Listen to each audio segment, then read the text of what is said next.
Bu Usma mulai ya. Laksana amal. Terima kasih. Terima kasih, terima kasih. Kelas 7 belum saya, Pak. Oh, sudah.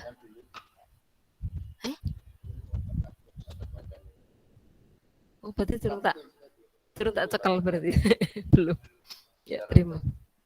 Oke, siap. Assalamualaikum warahmatullahi wabarakatuh. Waalaikumsalam warahmatullahi wabarakatuh.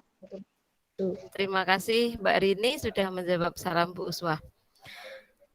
Kita langsung mulai pelajaran ya sambil menunggu teman-teman lain bergabung. Selamat pagi. Bagaimana kabar kalian? Baik, Bu. Sehat? Sehat. Alhamdulillah. Gimana liburannya? Enak di rumah? 2 minggu tanpa tugas, tanpa apa-apa, enak ya? Jalan-jalan? Apa hanya di rumah saja? Di rumah, Bu. Oh, di rumah, ya. Kemarin di semester Gasal, apakah ada kesulitan? Halo, Denis. Di semester Gasal, apakah ada kesulitan kalian? Ada kendala mungkin selama pembelajaran daring? Tidak ada? Tidak ada kendala? Ya, oke. Semoga nanti di semester genap kalian bisa mengikuti pembelajaran IPS dengan baik. Insya Allah nanti mulai tanggal 17 kalau tidak ada perubahan, kemungkinan besar kita akan pembelajaran tatap muka, jadi kalian bisa masuk sekolah setiap hari dan tidak ada pembelajaran daring. Itu jika tidak ada perubahan ya dari kebijakan pemerintah. Namun jika ada kebijakan pemerintah menetapkan kita untuk nanti masih pembelajaran daring, ya kalian tetap harus semangat untuk belajar dari rumah. Langsung saya share screen materi ya.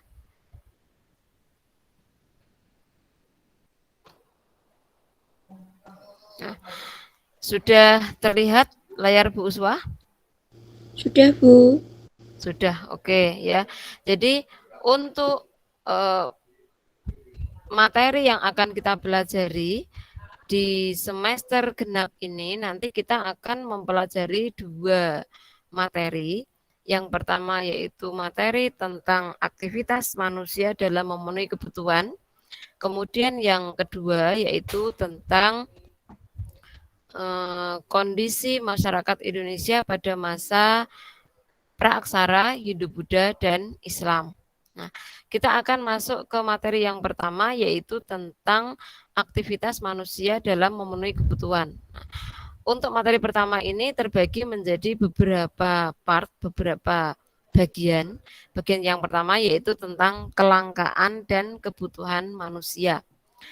Kalian tentunya pernah mendengar arti kata langka ya. Menurut kalian langka itu apa sih? Apa ada yang bisa jawab? Langka itu menurut kalian apa? Jarang ditemukan. Jarang ditemukan, ya betul. Langka itu jarang ditemukan. Nah, tapi arti kelangkaan di sini kaitannya dengan kebutuhan itu bahwa kelangkaan itu adalah kondisi di mana antara kebutuhan dengan alat untuk memenuhi kebutuhan itu tidak seimbang. Kebutuhan manusia itu kan sangat banyak. Sementara alat untuk memenuhi kebutuhannya hanya sedikit atau tidak seimbang. Itu namanya kelangkaan. Nah, sekarang coba perhatikan gambar-gambar berikut. Ini gambar yang pertama ini namanya, ini gambar apa ini? Gambar yang pertama gambar apa, Nak? Yang ini, yang saya tunjukkan. Pakai kursor. Yang merah-merah ini gambar apa? Cabai, Bu. Cabai. Yang kedua gambar apa ini? Yang saya gerak-gerakkan pakai kursor apa ini? Tempe. Gambar tempe. Yang ketiga gambar apa Minyak. yuk? Minyak apa bensin ayo? Bensin. Ah iya betul. Kalian harus jeli melihatnya ya. Di belakangnya ini ada gambar pom bensin. Nah ini bensin ya, bukan minyak goreng ya. Tapi bisa juga kondisi saat ini goreng. Minyak goreng harganya yang sangat melambung ya. Kalau kalian mungkin tidak tahu harga minyak goreng, tapi bagi seorang ibu rumah tangga akan sangat mengetahui bahwa minyak goreng saat ini harganya bisa sampai 40.000. Padahal kalau harga biasa, hari-hari biasa, 40.000 itu sudah 2 liter. Seliter berarti 20.000. Kalau hari-hari biasa, 24.000 itu sudah dapat 2 liter. Ini 24.000 baru dapat 1 liter lebih sedikit. Itu tanda bahwa terjadi kelangkaan minyak goreng. Dari tadi kita ngomongin kelangkaan. Apa sih kelangkaan itu? Kelangkaan itu di sini. Langka itu artinya jumlahnya tidak cukup ya. Jumlah tidak mencukupi. Itu namanya kelangkaan. Jumlahnya tidak cukup dibanding dengan banyaknya kebutuhan. Kebutuhannya banyak tapi jumlahnya hanya sedikit. Saya butuh minyak goreng banyak. Tapi karena harga minyak goreng mahal, maka uang saya tidak bisa mencukupi untuk membeli minyak goreng itu. Berarti ini artinya bahwa sedang terjadi kelangkaan minyak goreng. Jadi kelangkaan dalam arti luas diartikan bahwa adanya ketidakseimbangan antara jumlah kebutuhan dengan sumber daya yang ada. Atau bisa juga ketidakseimbangan antara kebutuhan dan ketersediaan barang atau jasa sebagai alat pemuas kebutuhan. Ini yang namanya kelangkaan. Sekarang, kenapa kok terjadi kelangkaan? Kelangkaan ini terjadi karena ada beberapa penyebab. Penyebab yang pertama yaitu karena ada sumber daya yang jumlahnya terbatas atau alat pemenuhan kebutuhan itu terbatas. Bisa uangnya, bisa barangnya yang langka. Mungkin kalau kalian ketika bensin mahal itu biasanya jumlah bensin di pasaran itu hanya sedikit. Itu berarti sudah namanya terjadi kelangkaan. Atau kalian barangnya banyak tapi uang yang untuk membeli itu tidak ada, terbatas.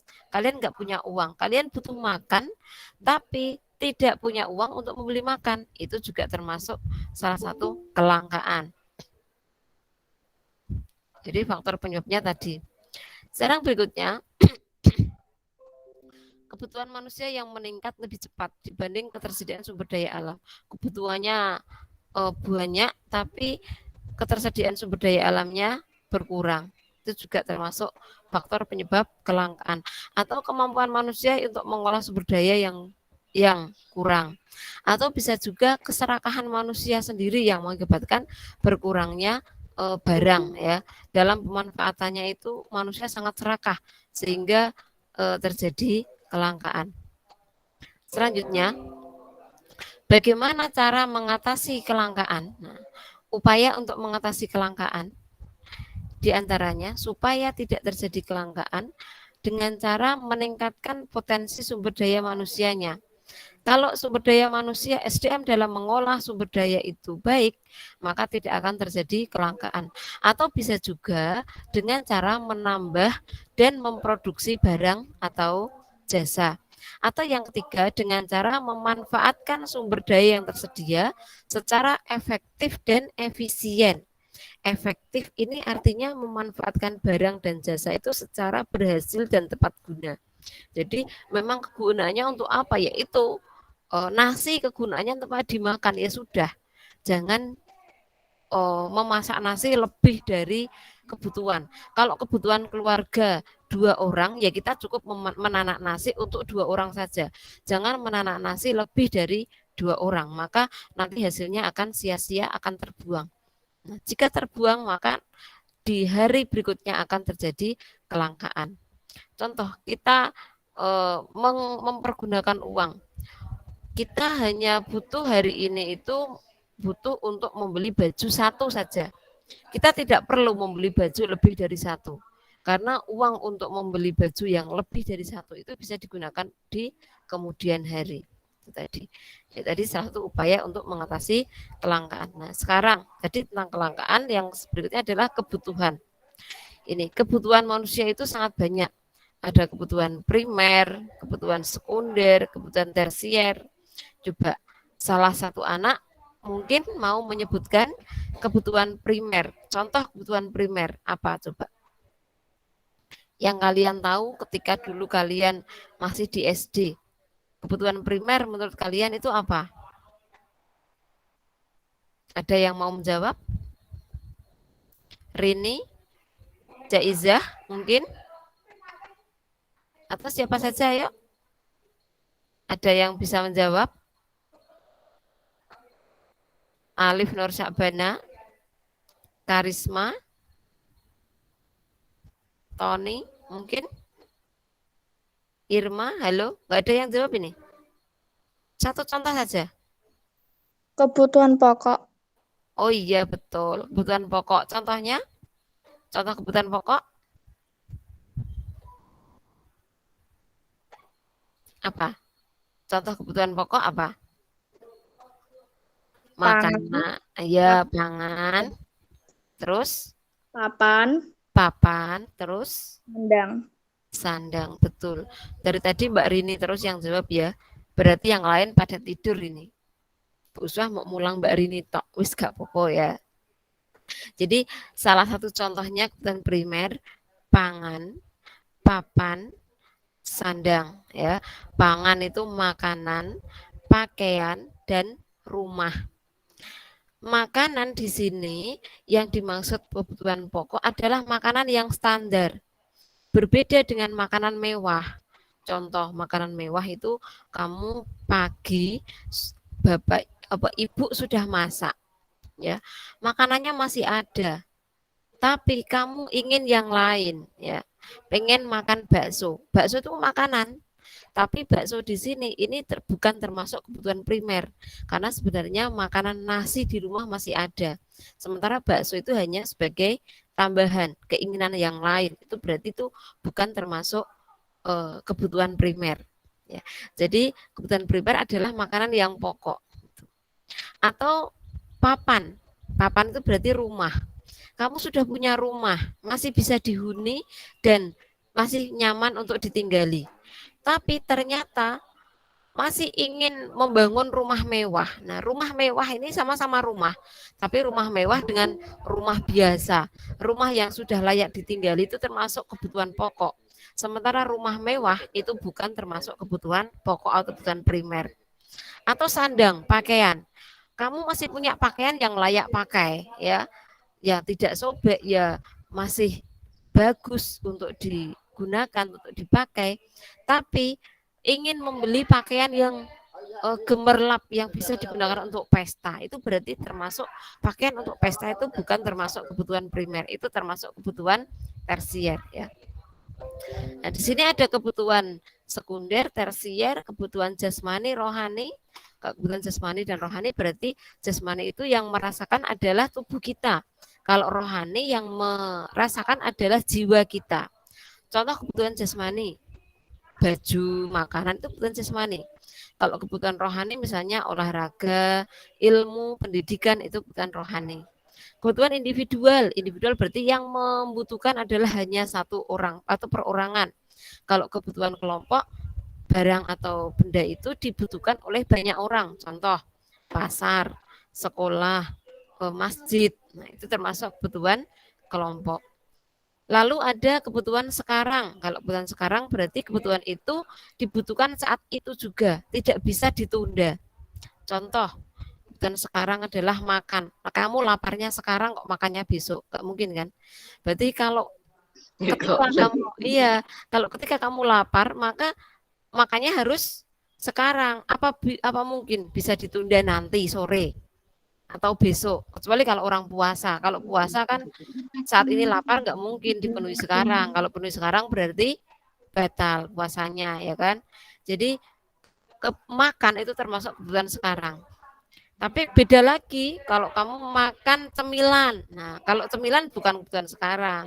Karena cemilan itu tidak bisa membuat kenyang, ya kan? Itu bisa juga termasuk kebutuhan yang akan datang. Ada juga kebutuhan tidak terduga. Kebutuhan tidak terduga itu berarti yang tiba-tiba. Contohnya berobat. Kamu sakit. Tadi sehat-sehat saja. Tapi tahu-tahu kamu jatuh saat bermain bola. Terus ketelir, kan butuh berobat itu, dipijet atau dibawa ke dokter. Itu nggak boleh menunda sampai besok-besok. Jadi itu termasuk kebutuhan yang tidak terduga, kan tidak terencana. Apakah kamu merencanakan bahwa besok saya akan sakit? Kan nggak mungkin kan? Yang namanya sakit itu pasti tidak terduga itu. Terus ada lagi yaitu kebutuhan sepanjang waktu. Kebutuhan sepanjang waktu itu berarti ya kebutuhannya ada terus seperti makanan, minuman, itu termasuk kebutuhan sepanjang waktu.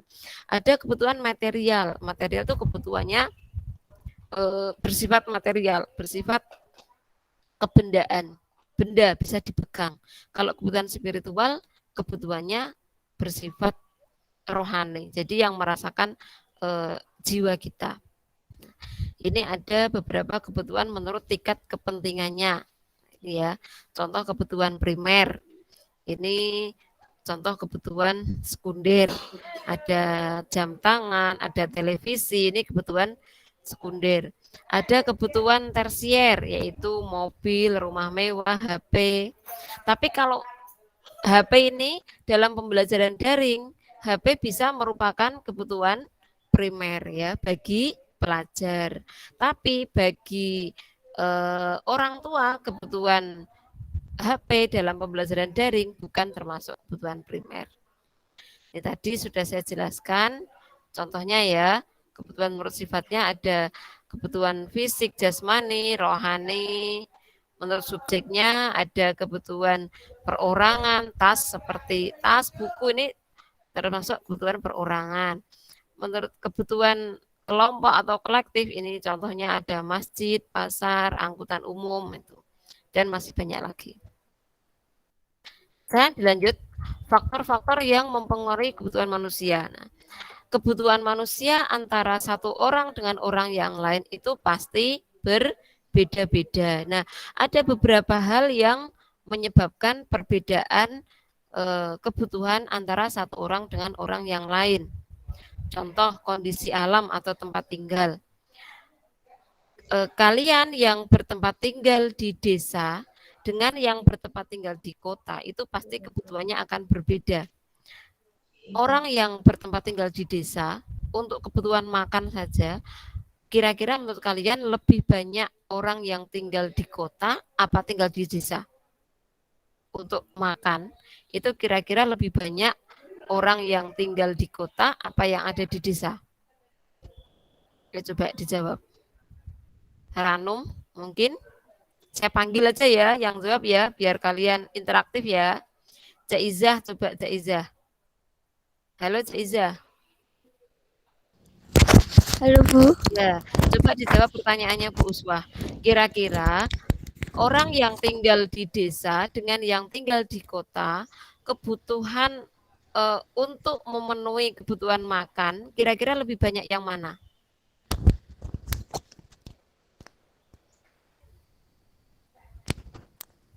Kebutuhan Ya, saya ulangi lagi. Antara orang yang tinggal di desa dengan yang di kota, itu kira-kira kebutuhan untuk memenuhi makanan saja, kira-kira lebih banyak yang mana? Uang untuk membeli makanan, gampangnya lah, uang untuk membeli bahan makanan antara di desa dengan di kota lebih banyak yang mana kira-kira menurut kamu? di kota Bu. Iya betul. Kenapa kok lebih banyak yang ada di kota?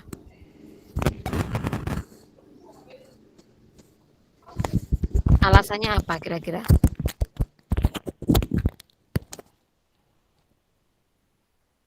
Halo Cak Iza. Enggak tahu. Nggak tahu. Iya. Udah kamu analogikan saja. Kalau orang yang tinggal di desa mau makan sayur tinggal petik di belakang rumah ya kan? bayam di belakang rumah ada. Cabai kadang di belakang rumah juga ada yang nanam cabai. Mau makan pepaya, di belakang rumah ada pepaya. Tapi bagi mereka yang tinggal di kota, apalagi di perumahan, tidak punya lahan, mau nanam cabai, tanam di mana? Wong rumahnya aja sudah penuh, nggak punya lahan kosong. Mau nanam sayuran, nggak ada. Mau nanam, mau beli beras, kebutuhan beras harus beli. Kalau di desa, dia tinggal panen sendiri di sawah karena punya sawah kan. Nah, itu berarti uang untuk membeli bahan makanan saja antara di desa dengan di kota itu sudah berbeda. Itu contoh. Jadi sangat berpengaruh tempat tinggal antara satu orang dan orang yang lain itu akan berbeda. Atau peradaban manusia. Orang yang tinggal di desa tidak mengenal TV, tidak mengenal HP, maka dia tidak akan butuh kuota. Sementara orang yang tinggal di kota, dia kenal TV, kenal internet, kenal HP, dia butuh untuk membeli kuota. Agama ini juga berpengaruh. Di agama Islam, ketika musim kurban, orang akan membutuhkan uang untuk membeli sapi, membeli kambing untuk berkurban. Sementara di daerah Bali, Bali itu sangat menghargai sapi. Sapi itu tidak boleh disembelih. Maka orang Bali lebih irit, tidak perlu membeli sapi untuk berkurban karena tidak membutuhkan ibadah kurban seperti itu. Atau adat istiadat. Adat istiadat berarti adat setempat. Contohnya di daerah Sukolilo, ya. Di daerah Sukolilo orang yang mengalami musibah kematian, nyewu istilahnya ya, nyewu itu kalau belum nyembelih kerbau atau orang yang menikah saja dalam pernikahan, kalau belum nyembelih kerbau itu belum puas. Berbeda dengan di daerah kita, di daerah Pati ya, menikah bisa saja hanya ijab kabul saja. Jadi adat istiadat setempat itu akan berpengaruh. Jenis kelamin dan umur ya. Laki-laki dan perempuan itu biasanya lebih banyak biaya hidupnya seorang perempuan. Laki-laki tidak butuh. Kalau dari segi berpakaian saja, laki-laki hanya butuh celana dan baju. Sementara perempuan butuh celana, baju, jilbab. Iya, Panda.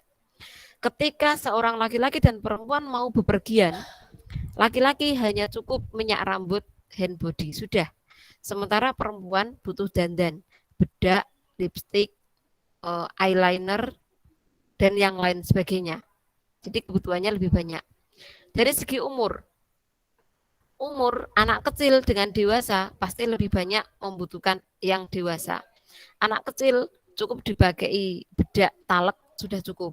Anak dewasa kalau tidak pakai parfum mahal tidak mau. Tingkat pendidikan juga sama.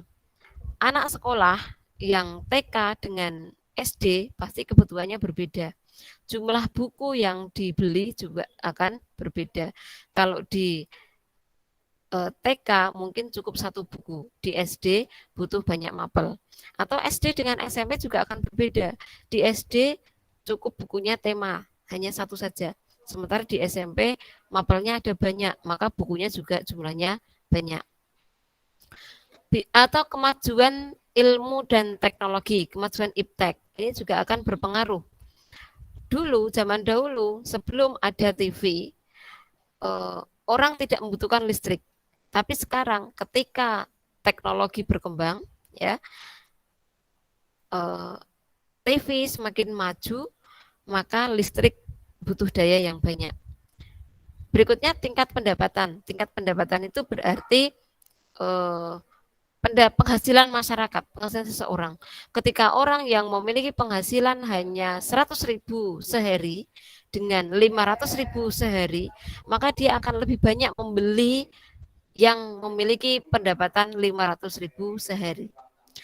Selanjutnya status sosial seseorang. Nah, status sosial itu berarti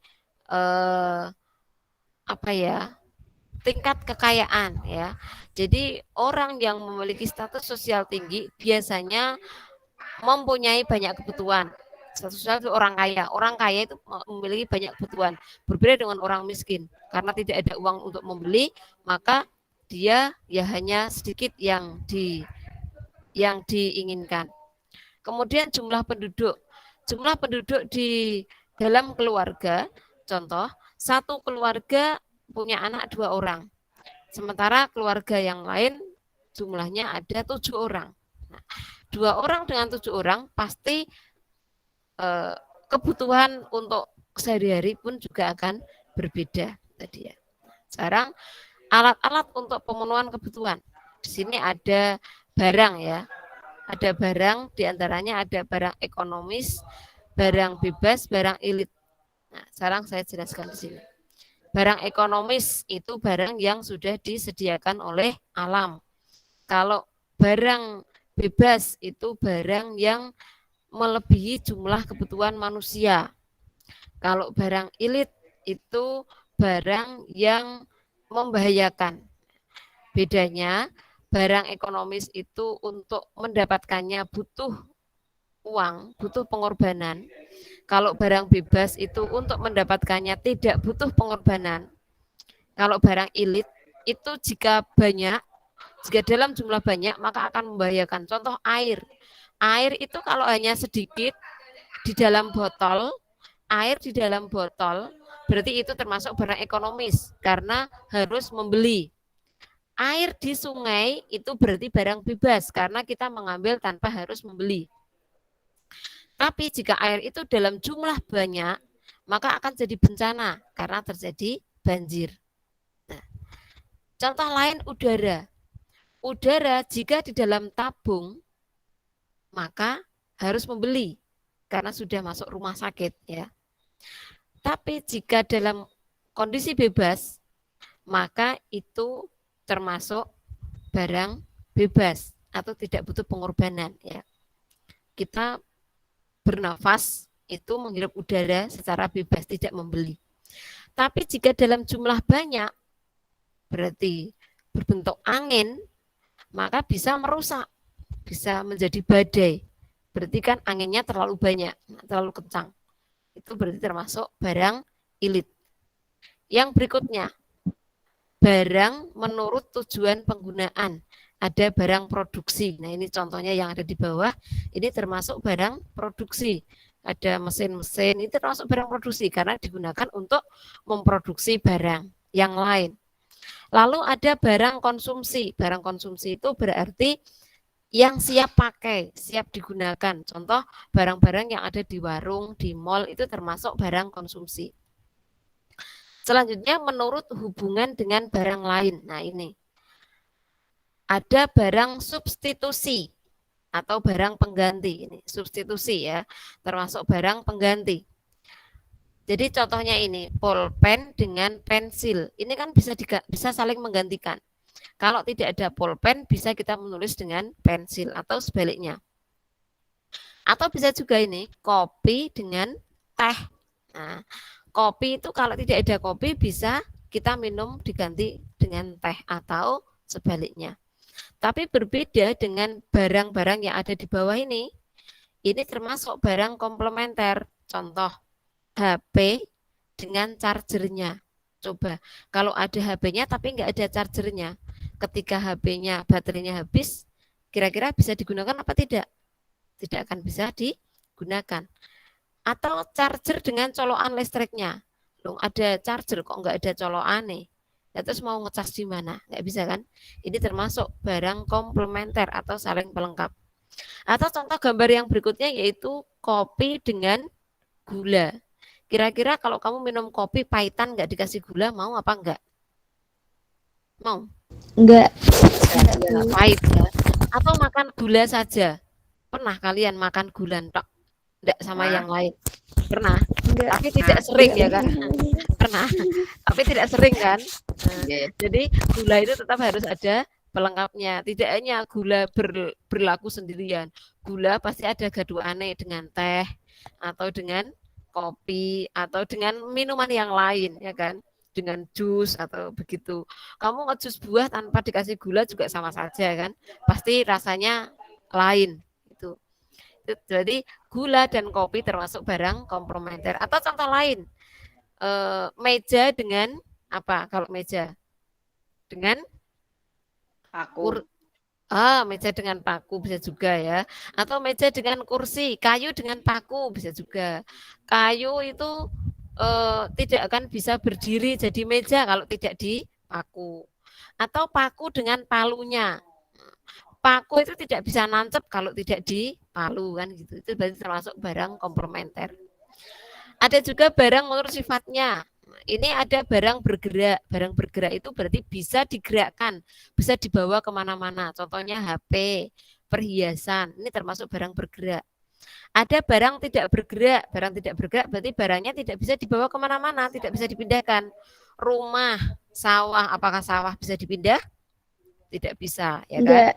Enggak bisa. Rumah, apakah bisa dipindah? Tidak bisa. Rumah sudah kadung dijebleke kok sudah dibangun ya nggak bisa dipindah, ya kan? Selanjutnya, ada barang menurut proses pembuatannya ini. Ada barang mentah atau bahan baku. Bahan baku berarti masih asli. Ini contohnya getah karet sama kayu gelondongan. Ini termasuk bahan baku. Bahan setengah jadi, barang setengah jadi. Contohnya benang, kain, tepung. Nah, ini termasuk setengah jadi. Karena ini belum bisa langsung digunakan. Apa kamu kain langsung dipakai untuk pergi-pergi? Kan nggak mungkin. Benang dipakai untuk pergi-pergi juga nggak mungkin. Ini masih digunakan untuk diolah menjadi bahan yang lain. Tepung, apa mungkin kamu langsung makan tepung? Kan nggak mungkin. Pasti tepungnya akan dibuat barang yang lain. Contohnya jadi bakwan atau jadi roti gitu. Terus yang terakhir adalah barang jadi. Barang jadi itu barang yang bisa langsung digunakan. Contohnya ini baju, sepatu, mobil termasuk barang jadi. Selanjutnya, barang menurut wujudnya. Ada barang konkret, ada barang abstrak. Barang konkret itu barang yang terlihat, bisa diraba, bisa dirasakan, bisa pokoknya dipegang. Tapi kalau barang abstrak itu tidak bisa dilihat, tapi bisa dirasakan. Contoh, jasa seorang dokter kan tidak bisa dilihat tapi bisa dirasakan. Ketika kalian berobat maka hasilnya kamu sehat, itu berarti jasa ya. Kepandaian kan tidak bisa dilihat, apakah terlihat itu? Ilmu itu bisa terlihat apa enggak? Enggak bisa kan, tapi bisa dirasakan. Orang yang mendapatkan ilmu dia akan terlihat pandai, yaitu akan kalau ngomong ya jalur. Nah, itu termasuk barang abstrak. Selanjutnya, kegunaan alat pemenuhan kebutuhan, kegunaan barang. Nah, barang itu memiliki beberapa kegunaan. Yang pertama, kegunaan bahan dasar. Kegunaan bahan dasar ini misalnya pasir kuarsa berguna karena mengandung bahan dasar untuk pembuatan kaca. Jadi semua barang itu pasti mempunyai kegunaan. Contoh kayu mempunyai kegunaan untuk dibuat apa kayu? Dibuat apa? Mebel, apalagi? Almari gitu ya. Nah, kegunaan bentuk itu berarti barang itu akan lebih berguna jika sudah berubah bentuk. Contoh, nasi putih. Kamu mau makan nasi putih tok, nggak pakai yang lain? Nggak enak, Abu. Nggak enak, Nggak iya. enak, Abu. Itu kalau ada nasi putih tok nggak ada lauknya, pasti ditinggal, ya kan? Tapi beda lagi kalau sudah berubah bentuk. Nasi putihnya sudah berubah bentuk jadi nasi goreng. Dimakan nggak? Wah, ngimel Bu Dimakan. Ngimel pasti ya kan, dimakan. Nah, itu berarti barang itu akan lebih berguna jika sudah berubah bentuknya. Nasi putih berubah bentuk menjadi nasi goreng. Ataupun yang lain. Kangkung, icek mentah asli. Gelem makan? Enggak mau. Enggak. Tapi berubah. Kalau sudah berubah jadi oseng-oseng kangkung, mau makan? Enak. Nyimel. Enak. Apa meneh ditambahi urap, Ayam ya kan? goreng. Ayam goreng. Aduh, malah enak. Ayam ijek mentah, ya. Ayam ijek mentah. Ora ono wong sing gelem mangan. Apa meneh ayam ijek urip, ya kan? Enggak ono sing gelem mangan. Tapi ketika ayam sudah disembelih, sudah dimasak jadi kentaki, oh, mesti langsung Rini sik dhewe, ya kan? Rini sik dhewe, Jaizah sik dhewe. Makan ayam kentaki ya, Panda. Iya, Bu. gitu. Terus ada lagi kegunaan tempat. Nah, kegunaan tempat itu berarti barang itu akan lebih berguna jika sudah dipindahkan dari satu tempat ke tempat yang lain. Contoh, batu di kali. Itu enggak ada gunanya. Pasir masih di kali, juga enggak ada gunanya. Tapi ketika dipindah ke toko bangunan, ya kan, ada harganya. Ketika batu di kali, enggak ada yang beli, enggak ada harganya. Ya. Tapi ketika sudah dipindah ke toko bangunan, harganya mahal. Pasir sarit iso regane 250.000, ya kan? 400.000, bahkan 1 juta kalau jaraknya jauh. Tuh. Kalau sudah dipindah tempat baru ada kegunaannya. Contoh lagi yang berikutnya adalah kegunaan waktu. Barang itu akan lebih berguna di waktu-waktu tertentu. Contoh, jas hujan ataupun payung. Jas hujan ini kalau enggak pas hujan, pasti doko yang lain endi lali, ya apa enggak? Lupa naruhnya di mana. Tapi akan Iya, Bu. dicari-cari, harganya akan lebih mahal ketika sudah mulai musim hujan. Hujan. Nah, gitu. Hujan. Es teh. Es teh iki nek waktu musim hujan, yo neng kulkas bloko ora ono sing mimik, nggak ada yang membutuhkan. Tapi ketika cuaca sangat panas, kulkasnya ludes sampai kekurangan, ya Panda. Esnya habis. Iya, Bu. Itu. Terus yang selanjutnya adalah kegunaan kepemilikan. Nah, ini barang itu akan lebih berguna jika sudah ada pemiliknya. Tapi ketika barang itu tidak ada pemiliknya, maka tidak berguna. Contoh, barang yang ada di toko. Sepatu iku sampai jamuran dipajang di toko karena belum ada yang memiliki. Nggak ada yang berani pakai, ya Panda. Beli. Opo yo kamu mau ujuk-ujuk pergi Iya, ke toko Bu. terus mau diamak, mau dipakai. Bisa diamuk bakule, ya Panda. Iya. Tapi ketika sepatu Iya. itu kamu beli, berarti kan sudah jadi milikmu. Itu pasti langsung itu sampai rumah, bahkan kalau anak kecil itu baru dibeli belum Masih ada belum labelnya. dibayar, iya, masih ada apa itu labelnya belum dibayar, itu sudah kepengen dipakai, Dipakai. bahkan Nggak boleh dilepas.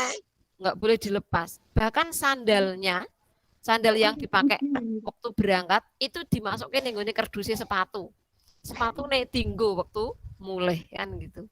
Karena sudah dimiliki, itu berarti akan lebih berguna ketika sudah ada pemiliknya. Tapi ketika belum ada pemiliknya, tidak ada gunanya sama sekali itu. Cuma jadi pajangan bloko. Itu tadi sampai sini dulu materinya ya. Untuk tindakan dan motif kita materi besok pagi ketika ada pertemuan berikutnya. Sampai sini ada pertanyaan? Tidak, Bu. Tidak ada? Paham apa yang Bu Uswa jelaskan?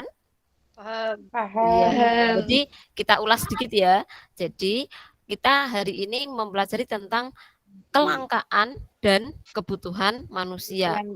Kelangkaan tadi apa? Apa kelangkaan tadi?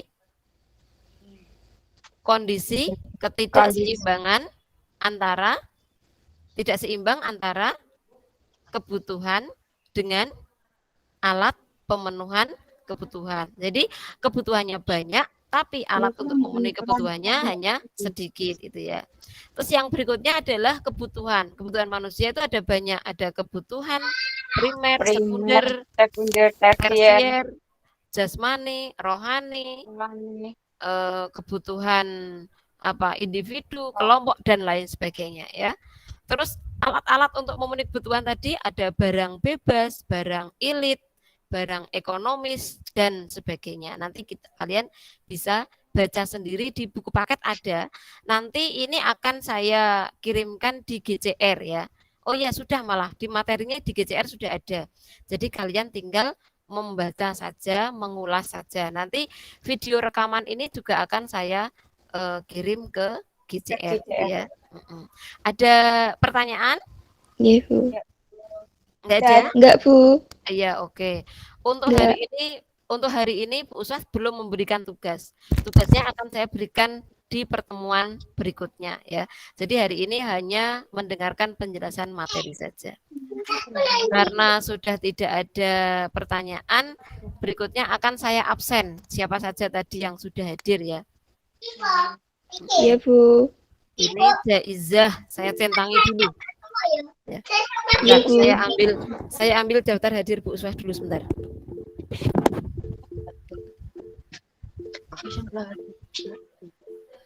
Cepat.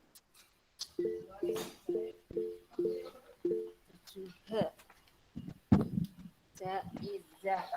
Bentar ya. Saya ambil daftar hadirnya Bu Uswah dulu. Oke. Saya centangi dulu. Nanti Bu Uswah minta tolong bagi tadi yang melihat, mungkin ada teman kalian yang tadi hadir tapi sekarang sudah live, juga nanti akan saya absen ya.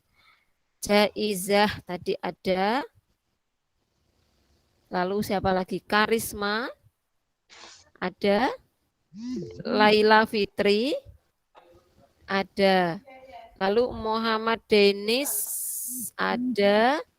Lalu Muhammad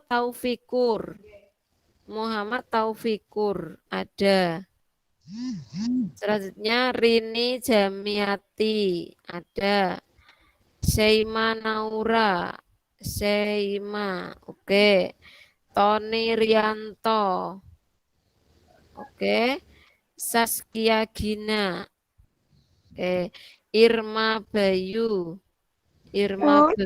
oke. Irma ada ya. Lalu Muhammad Arfan Akbar. Oke. Ranum Aurelia ada. Ya, oke.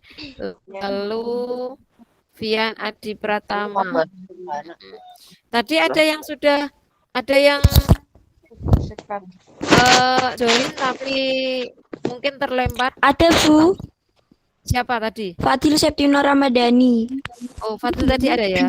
Fadli. Ada lagi yang mungkin tadi sudah hadir tapi belum terabsen. Saya Bu, Yan. Siapa?